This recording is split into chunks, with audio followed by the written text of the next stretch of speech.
श्री कीर्ति दीदी से अनुरोध करेंगे वो आए और छोटी दीदी जी का माल्या अर्पण का स्वागत करें।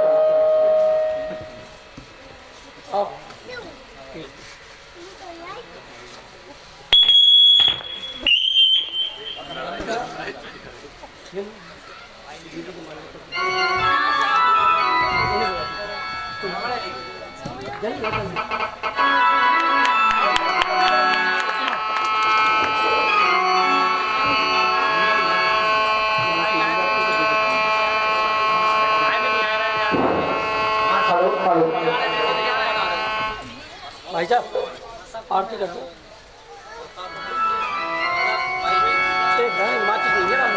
बोलो नाथ की जय।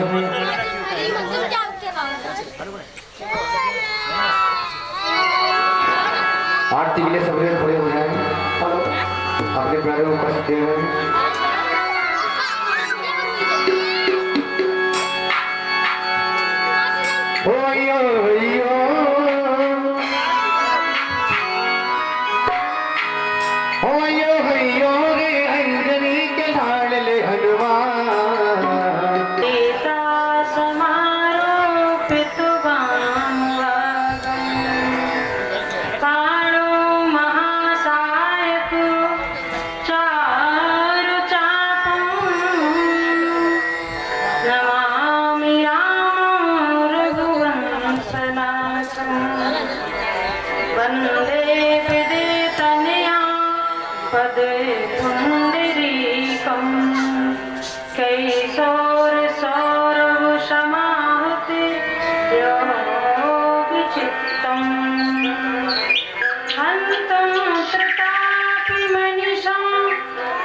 तुलसीदास जी महाराज की जय, श्री हनुमान जी महाराज की जय, सब संतन की जय, सब भक्तन की जय, अवध धाम की जय, सरयू मैया की जय, काशी विश्वनाथ भगवान की जय।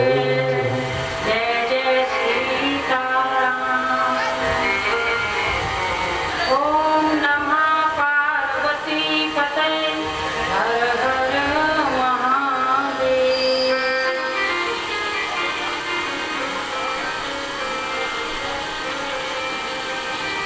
भक्ति जैसो नाथ नहीं, भरत सो भ्रात नहीं, सिय सी न मातो तीनम लोक में कहूँ और है, सबरी सो प्रेम नहीं, तो लक्ष्मण सो नैव नहीं, हनुमत सी सेवा न साधु सर मोर है, हनुमत सी सेवा न साधु सर मोर है।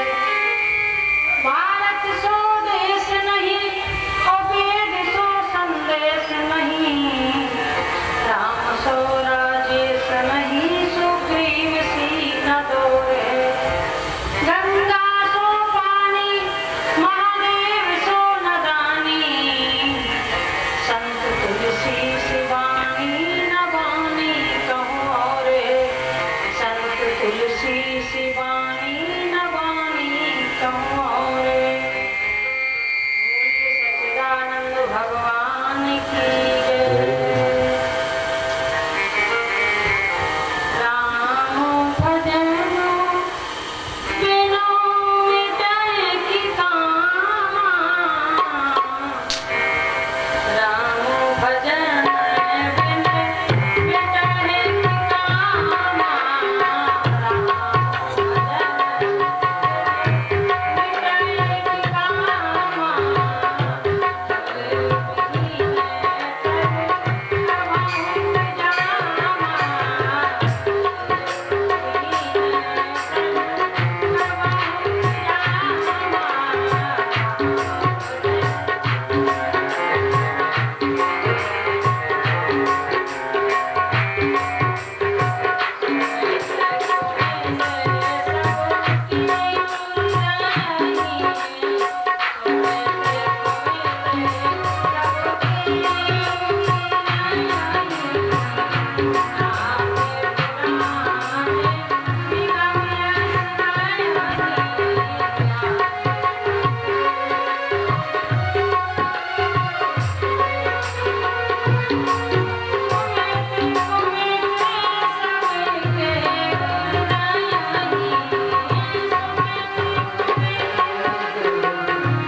बोलिए पूज्य पाठ गोस्वामी तुलसीदास जी महाराज की।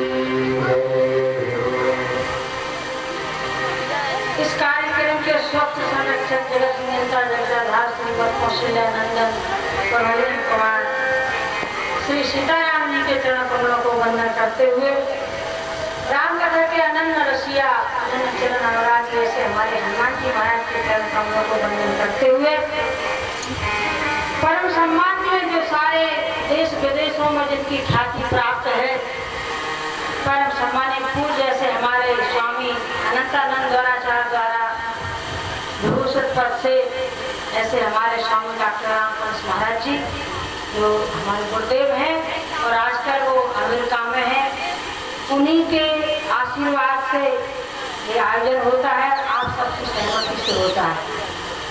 और शक्ति स्वरूपा जो अभी भले ही माता जी हम सबके बीच में ना हो, पर सूक्ष्म रूप से हम सबके बीच में ही रहती है।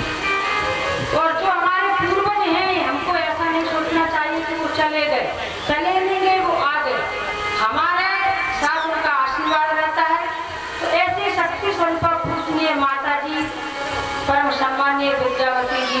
माता जी के चरणों में प्रणाम करते हुए, गुरुदेव भगवान के चरणों में प्रणाम करते हुए, और आप सभी राम कथा के अनन्य रसिया है, रस का पान करने वाले सभी भाई श्रोता बंधु, श्री सीताराम कथा श्रोताजन, श्रद्धामयी माता हो, भारत भूमि में खेले हुए पुष्प से हमारे बालक वृंद, भजन बिनो मिटाए की कामा, उथल विहीन तब का भई जामा, सुमिते कुमिते सबके उर रही, नाथ पुराण निगम यति करहि।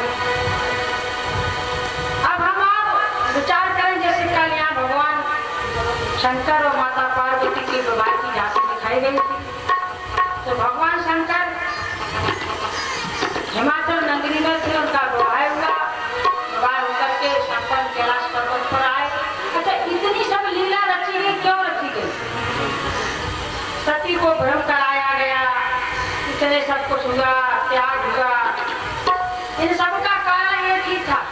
गोस्वामी तुलसीदास जी कहते हैं कि तारक असुर था, और तारक असुर का ये वरदान था कि जो सबसे जो पुत्र पैदा होगा उसी से तुम्हारा मरा होगा। तो भगवान ने सोचा कि ऐसे सती रूप पर तो इनका पुत्र हो नहीं सकता है, इसीलिए उन्होंने लीला रची। हर कथा को भगवान की लीला की दृष्टि से देखें। हम और आपका ये कर्तव्य है कि भगवान की लीला को श्रवण करें, मनन करें, उस पर चलें, और उसमें सोच विचार ये ना करें ऐसे से ऐसा क्यों होगा, ऐसे से ऐसा क्यों होगा। तो इसलिए हुआ कि तारक असुर था तो उसे मारना था, इतनी लीला रची। और जब भगवान शंकर का विवाह हुआ तो गोस्वामी जी कहते हैं कि चरित सिंधु गिरजा रमन, वेद न पावन पा, वर में तुलसीदास को मैं पति मंद गवान। भगवान शंकर का चरित्र और माता पार्वती का चरित्र अपार सिंधु है, और भला ये गोस्वामी तुलसीदास जी मन बुद्धि का एक क्या चरित्र शिव चरित्र बखान कर सकता है। तो भैया जब गोस्वामी तुलसीदास जी शिव चरित्र को बखान नहीं कर सकते हैं तो हम क्या कर सकते हैं? हमारे पास तो जो कुछ है वो सब गुरुदेव की देन है। मुझे कौन पूछता था तेरी बंदगी से पहले।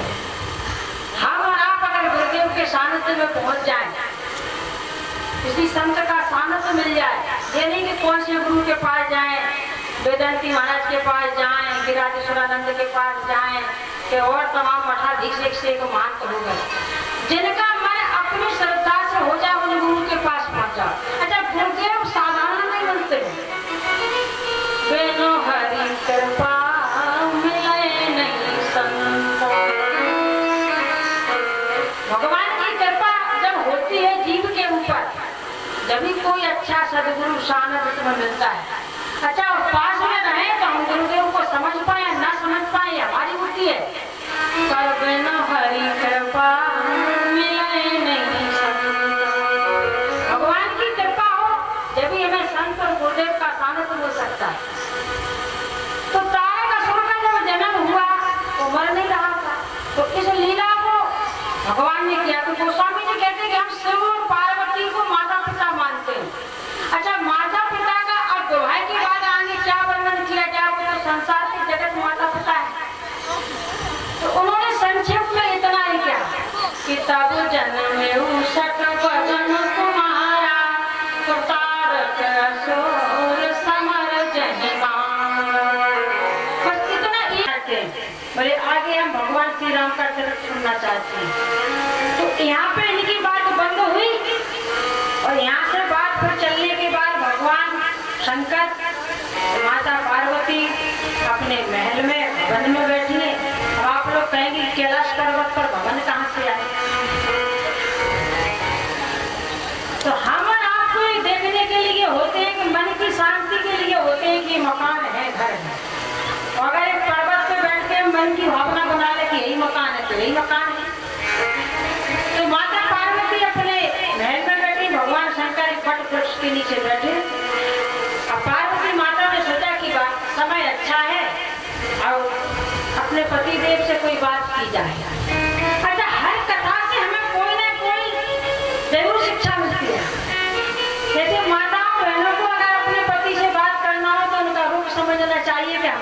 पति कब किस मूड में है। पता पड़े कि बाहर से पारा गर्म हो गया है, माता जी ने घर आकर कोई प्रश्न ठोक दिया तो लड़ाई तो होगी। तो देखो कि हमारे पति का मूड कैसा है, जब हम प्रश्न करें कैसा मूड है, घर आए तो खाना पानी की पूछो, विश्राम की पूछो। अच्छा, माता बहनों को ये भी चाहिए, ये बात जरूर है कि पति पत्नी में से एक ज्ञानवान ज्यादा होता है, एक कम।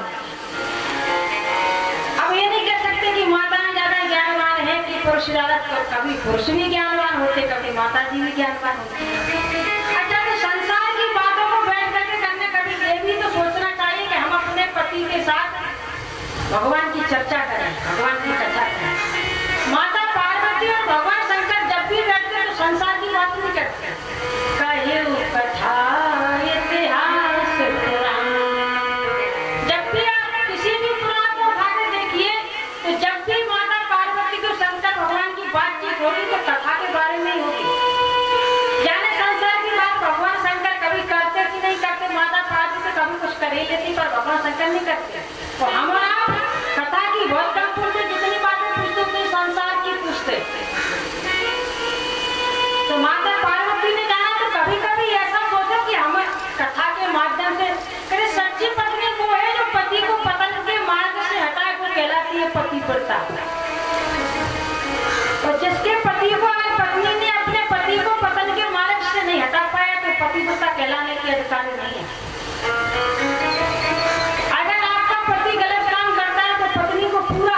पति को उस मार्ग से हटाए, और पत्नी यदि गलत काम करती तो पति को पूरा हक है कि उस गलत मार्ग से हटाए।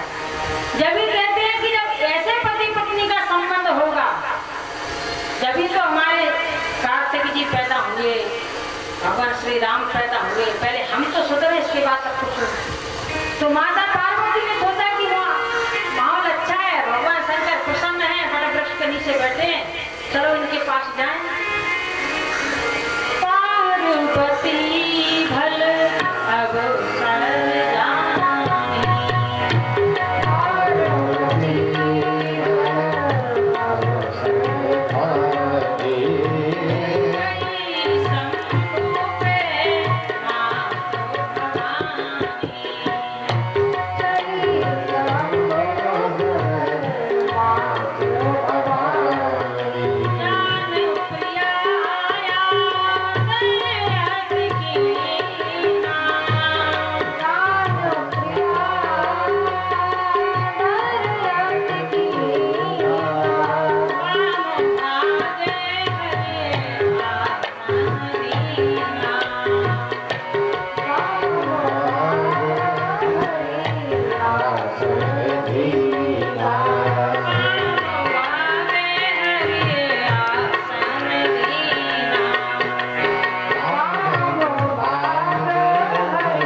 तो पति का आदर करना चाहिए और पति को पत्नी का आदर नहीं करना चाहिए, ऐसा नहीं है। जब रामचरित मानस में भगवान शंकर बैठे, माता पार्वती आई, तो भगवान शंकर ने जान प्रिय आदर कीना, आदर से लिया, आदर ये नहीं किया, अति आदर कीना। ओ बाम भाग हरिया समदीना। हमारे संतों का तो यहाँ तक कहना है, गुरुदेव भगवान कहते हैं कि जब तक माता पार्वती बैठी नहीं तब तक भगवान शंकर बैठे नहीं। हम लोगों को विचार होता है कि माता औरत का क्या कायदा करना है, क्या करना, वो तो छोटी है, पर सुख दीन है, सुख मिलत है, और दुख दीन है, देखो हुए। सम्मान देने से ही सम्मान मिलता है, माताओं को भी सम्मान करना चाहिए। तो जान प्रिया आदर यत कीना, ओ बाम भागे हरिया समदीना। आश्रय दिया। अच्छा, यहाँ तक भी नहीं, और आगे चल के जब भगवान श्री राम ने लीला करी तो लीला में एक बार, अच्छा हम कहेंगे कि हम पे इतनी आपत्ति है तो हम क्या सम्मान करें। और भगवान श्री राम जब वनवास गए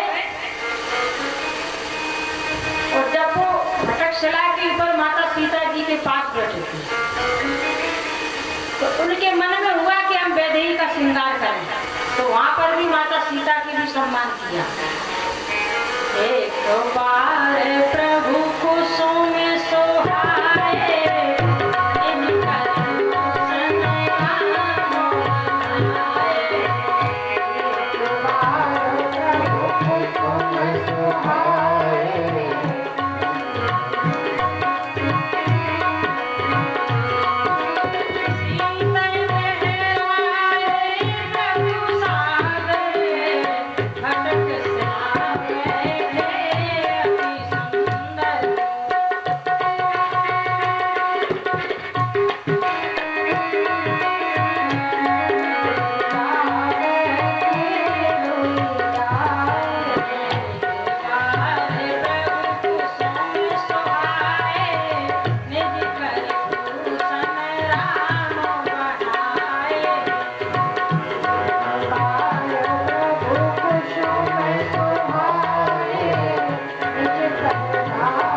भगवान श्री राम ने आभूषण पहना है, यहाँ पे आदर किया।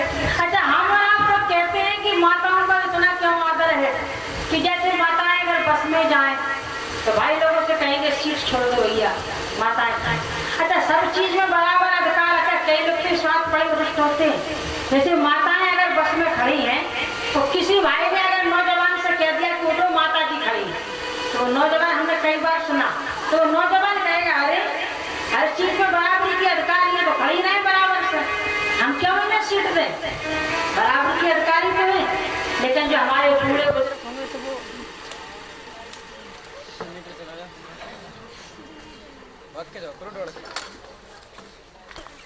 अगर बस में जाए और अगर खड़ी रहे तो नौजवान कहते कि खड़ी रहे, बराबरी की अधिकारी तो है, कहती हम तो आगे जोड़ीदार में बटा लें पर खड़ी रहे। लेकिन हम सब लोग माताओं की इज्जत करते क्यों करते हैं? इनका मतलब ये है कि माताएं घर की इज्जत होती है। अगर पुरुष की कोई इज्जत खराब हो जाए, कोई वैल्यू खराब कर दे तो कोई बड़ी बात नहीं होती। अगर किसी महिला की इज्जत खराब हो जाए तो नाम किसका होगा? किसकी पुत्री है, किसकी बहू है, किसकी पत्नी है। तो इसीलिए माताओं को अक्सर कहते हैं कि इनको हमेशा सम्मान से रखा जाता है। जैसे आप बाजार में जाएंगे, किसी कीमती अंगूठी को लेने जाएंगे तो सुनार तक पहुंचेंगे तो सुनार अलमारी खोलेगा, फिर उसमें से डब्बा निकालेगा, फिर एक गुलाबी कागज में एक अंगूठी आपको निकालेगा, वो कीमती। और आप गल्ला मंडी में जाइए, वहां पर देखिए कि जो लोहे के बाट हैं तो रात में आग ये सब बंद करके चले जाते हैं और बाट वहीं डले रहते हैं। तो संतों का कहना है कि इसमें आप ये मत समझिए कि पुरुषों की वैल्यू कम है। दृष्टांत के रूप में ये कहा है कि पुरुष तो लोहे के बाट हैं, चाहे ना पड़े रहे, इनका क्या बिगड़ता है, चाहे पानी बरसे, चाहे आंधी आए, चाहे तूफान आए। पर माताएं घर की इज्जत है, सोने की अंगूठी है। अगर कोई आपत्ति आया तो हम कहेंगे कि माताओं की इज्जत ना जाए, अपनी इज्जत चाहे पुरुष की चली जाए। अगर कोर्ट कचहरी का काम आएगा तो आप लोग ये कहेंगे कि बहू भले ही आगी लगा के खत्म हो गई, वो भले ही सास न जलाई हो, पर हम ये कहेंगे कि सास कोतवाली तक न जा पाए, हम चले जाएं, भले ही रिश्वत चांदी तो नहीं लग जाए। तो इसलिए माताएं घर की इज्जत होती हैं। तो भगवान शंकर भी समाज को हर लीला से उपदेश देते हैं कि पार्वती भल अवसर जानी हो गई शंभु पे मात भवानी। माता पार्वती जी ने जब कथा पूछी तो भगवान शंकर बड़े प्रसन्न हुए। हम और आपको आज रामचरितमानस देन है जो माता पार्वती की है। उन्होंने पूछा, भगवान शंकर ने कहा कि धन्य धन्य गिरिराज कुमारी, पर पूछा उन्होंने क्या? माता पार्वती ने कहा कि जो बातें हमारी पहले नहीं पूछ पाए वो महाराज जी अब पूछ रहे हैं। माताओं की एक आदत होती है कि बाल हट, राज हट, क्रिया हट। माता पार्वती ने वो प्रश्न पूछे थे कि राम जी कौन है, तो भले ही दूसरा जन्म लेके आई पर कोई बात आके फिर पूछी। जब तक इनके उत्तर नहीं मिल जाते तब तक जन्म पर जन्म कितने ही है, पर पति से आके वही बात पूछेगी जो बात रह गई। तो माता पार्वती जी ने कहा कि हम कथा तो पूछ रहे पर ये पूछ रहे कि जो आपने पूजन किया था सब वही दशरथ जी के राम है। और भगवान श्री राम ने जितनी ही लीलाएं की वो सब लीलाएं आप बताएं राज तजा सो दूषण का ही, और वो भी बताएं हमें जो हमने नहीं पूछी, और वो भी बताएं कि सब कहते हैं कि निराकार है ईश्वर, और सब कहते हैं कि साकार है, पर भगवान निराकार है कि साकार है, तो ये भी बताएं। और आगे फिर कैसे उन्होंने राज किया और कैसे राज करके भगवान गोलोक धाम को गए, ये सब लीलाएं हमें बताएं। तो भगवान शंकर ने कहा कि पहले तो आप अपना ये भ्रम दूर करो कि दशरथ जी के पुत्र वो राम नहीं है, वही साक्षात ईश्वर है। अच्छा, निराकार और साकार की बात ऐसी हुई जैसे हम कहते हैं कि ईश्वर निराकार है और कोई भक्त कहता है कि ईश्वर साकार है, तो भगवान कहते हैं कि ना हम निराकार हैं ना हम साकार हैं, भक्त हमारा जैसा रूप बनाता है वैसे ही हम बन जाते हैं। अगर भक्त कहे कि ईश्वर निराकार है तो हम निराकार हैं, अगर भक्त कहे कि हम साकार हैं तो हम साकार हैं। और अगर निराकार का रूप देखें तो ऐसी कौन सी बात है जो भगवान न सुन पाए, और ऐसी कौन सी बात है जो भगवान न कह पाए, और कौन सी जगह है जहाँ भगवान पहुंच न पाए। बिनु बानी बसता भगवान कोई भी कार्य करने में असमर्थ नहीं है, सामर्थ्य है, पूरे देशर है। तो भगवान ने कहा कि आप ये भ्रम निकाल दो, जैसे आपने पानी लिया और पानी को लेकर के उस गिलास में रख करके फ्रिज में रख दिया, और फ्रिज में आप रखेंगे तो चाहे थाली में पानी रखो या गिलास में पानी रखो या कटोरी में पानी रखो, तो जिस बर्तन में रखेंगे उसी का आकार वो पानी ले लेगा। इसी प्रकार से भगवान को आप चाहे पुत्र रूप में मानो या पिता रूप में मानो या मूर्ति के रूप में मानो, किसी भी तरह मानो, तो भगवान निराकार है और साकार है। इस बात का झंझट हम लोग न करें कि हमारे मन की श्रद्धा कैसी है, हमारे मन का भजन कैसा है। तो भगवान शंकर ने कहा अच्छा तो बोले कि भगवान का जन्म क्यों होता, माता पार्वती जी ने पूछा। तो भगवान शंकर बोले कि जब जब हो धर्म के हानि वो बाढ़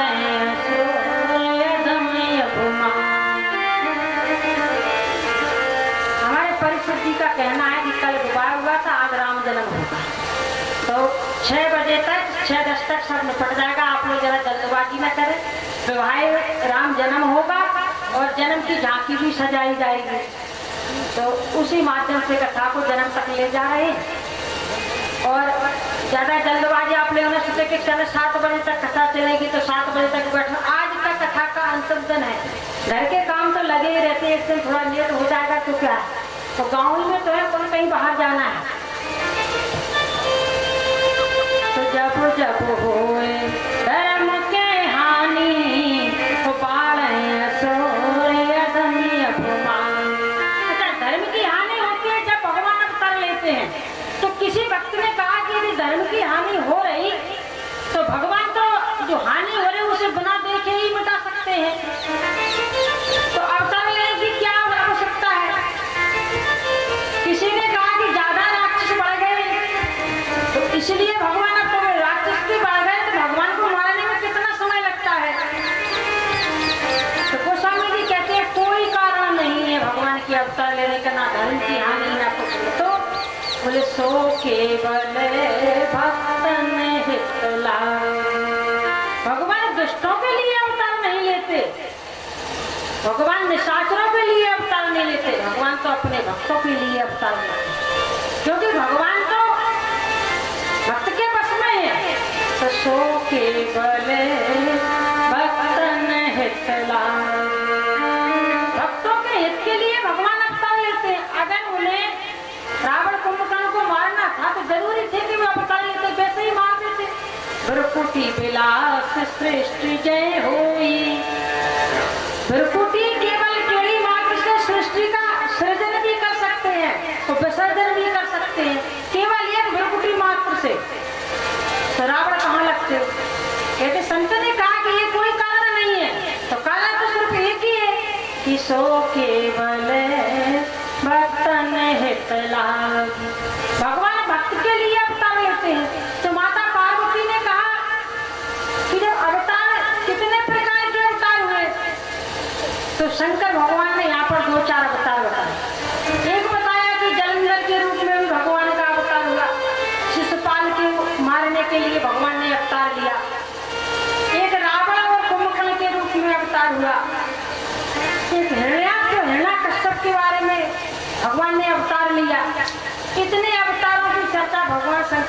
रामचरितमानस में की।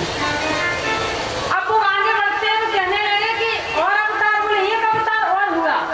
बोले कौन सा? बोले एक बार नारद जी को भी श्राप लगा, तो पार्वती माता के नारद जी गुरुदेव हैं, तो जैसे ही अपने गुरुदेव की बात सुनी पार्वती जी रुकी, बोले महाराज रुको, यहीं रुक जाओ। बोले क्या? बोले जी बताओ कि कारण कवन श्राप मुनि दीना, काय अपराध रमापति कीना।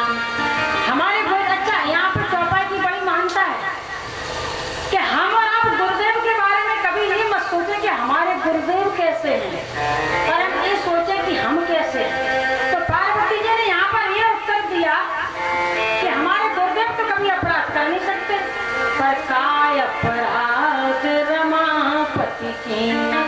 लक्ष्मीपति ने क्या अपराध किया कि हमारे गुरुदेव को श्राप देना पड़ा? शंकर भगवान बोले ऐसी कोई बात नहीं, वो तो विधाता की बात होती है, ज्ञानी हुए कोई नहीं, जब जैसे भगवान जिसको करते हैं वैसा ही होता है। तो बोले महाराज आप इस चर्चा को सुनाएं।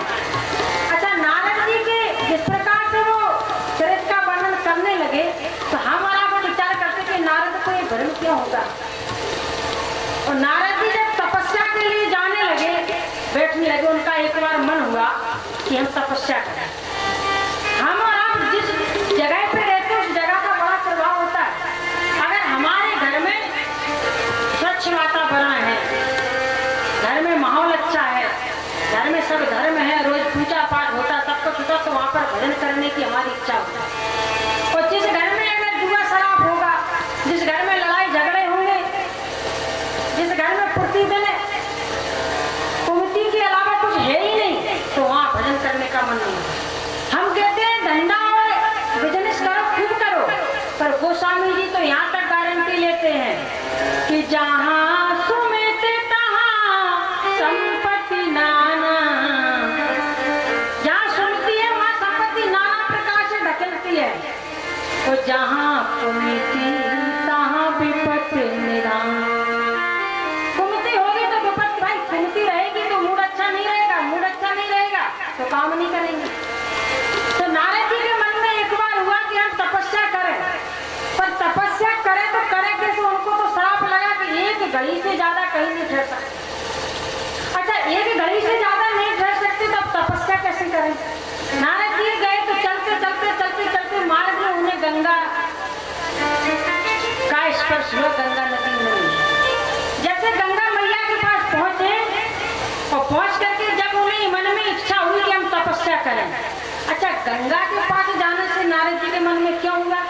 तो गंगा जी क्या है? बोले राम भक्ति सूर्य सरी के धारा। गंगा मैया साक्षात भक्ति है, और भक्ति के पास पहुंचे तो भक्ति करने की इच्छा होने लगी। और नारद भगवान जैसे ही पहुंचे, अब उन्हें सोचा अब क्या करें। भगवान ने अंदर आत्मा से प्रकाश किया, कोई डरने की बात नहीं है, अगर श्राप लगा तो लगा रहे, कार करम जिम जाके हाथा। भगवान श्री राम के हाथ में तीनों काल हैं। अगर किसी का अनुग्रह तुम्हारे पास है तो तुम्हारे सर पर किसी का उपग्रह भी तो है। कितने ग्रह लगे रहे, चांद जितने कहते हमें काले लगाए, काल सर्पयोग है, राहु केतु की गति ठीक नहीं चल रही, किसी नाव पे से कराओ, शनिचर लगा, ये सब लगे। नवग्रह में से 9 ग्रह आपको लगे रहे, पर हम और आप विचार करें नवग्रह के ऊपर एक अनुग्रह भी होता है जो भगवान का अनुग्रह है। जानकी नाथ सहाय करें तो कौन बिगाड़ करे, नर तेरो कौन बिगाड़ करे। तो अंदर से प्रेरणा हो कि कुछ नहीं बिगाड़ने वाला, बैठ जाओ। नारद जी बैठ गए, वो भजन करने लगे। अच्छा, उनके जीवन में श्राप लगी थी तो श्राप दूर हो गई। और हम और आप यदि भजन करेंगे तो क्या हमारे आपकी विपत्ति नाश नहीं होगी? क्या हमारे आपको जो मनुष्य देह में श्राप थोड़ी ना, ये वरदान है। कबहू की करे करुणा कर दे, भगवान की कभी करुणा होती है, हमें नरदेही मिलती है, और नरदेही पा करके